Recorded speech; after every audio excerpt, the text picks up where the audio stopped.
Many of us can remember 9/11. There's another date in our history, December 7th, 1941. Everything changed. One person that can give us his own personal living history of what happened had a front row seat.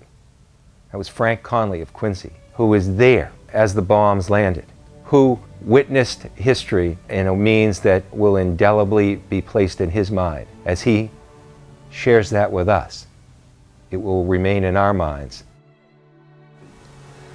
I enlisted in the Navy in 1940 because I was getting 31 cents an hour slaving in the First National grocery store, and there wasn't any future there, so I joined the Navy. After a big stint in Manila and South China Sea, they sent us back to Pearl Harbor to get radar. Then December 7th, myself and another guy, we had an appointment with two nurses from the Queens Hospital. We were all set to go up to Hawaii and celebrate. About 5 minutes of 8, this big fleet of planes came in, and we thought they were ours until they got closer, and then we knew they were Japanese when you see the red ball on the side of them. So I said to the OD, I was standing on the quarterdeck, I said to him, "No more Liberty, those are Japanese planes." The first torpedo planes that dropped their torpedoes, they were coming in the stern of our ship and dropping them. They dove down to the right. They came in like this, and they dropped them about where our ship was. And they went straight across Hawaii sea frontier to the battleships, and they started exploding. It's about the fourth or fifth one. I said to the officer of the deck, I said, "This is war, for Christ's sake, they're blowing the place up." And he says, "Battle station," so they rang the bells, and that was the beginning of World War II.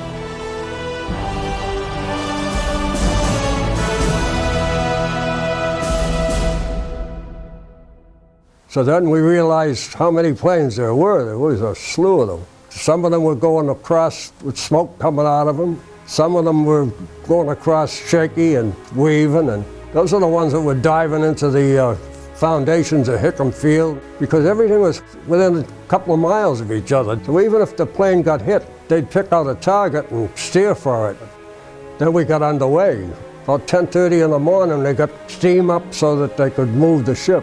We backed up halfway in the channel, and the battleship Nevada was coming up at us, so we had to stop and let them by. We passed the Arizona, and it was burning like a torch, and the heat was so intense that I had to wet down the ammunition lockers on deck so they wouldn't explode. Oklahoma rolled over, and they trapped a lot of people. The battleship Nevada was going out. It got hit with 3 torpedoes in the bow. It started to sink, bow first. So they gave it all ahead full and left rudder and buried it in the mud. About 2 seconds later, I was on the rangefinder watching what was going on up ahead. I saw 3 torpedo rigs coming right at us. I go, uh-oh. So I hollered on the phone, "Torpedo dead ahead." And one of them went by us on the port side, and the other 2 hit a reef and exploded. So we were lucky. They formed a combination of the ships that survived, 2 or 3 destroyers, heavy cruiser in the St. Louis, and we went out and looked to see if we could spot the Japanese fleet, contact them, you know, and we figured followed the planes, but the planes disappeared so fast that we lost track of, you know, what direction to go and everything. Never did find them. 3 days later we came in. The first thing we saw was all the battleships. The Oklahoma rolled over. They were cutting holes in the bottom to get some of the men out. They assigned a lot of us to rotor whaleboats, picking up bodies. It was, you know, 3 or 4 days afterwards.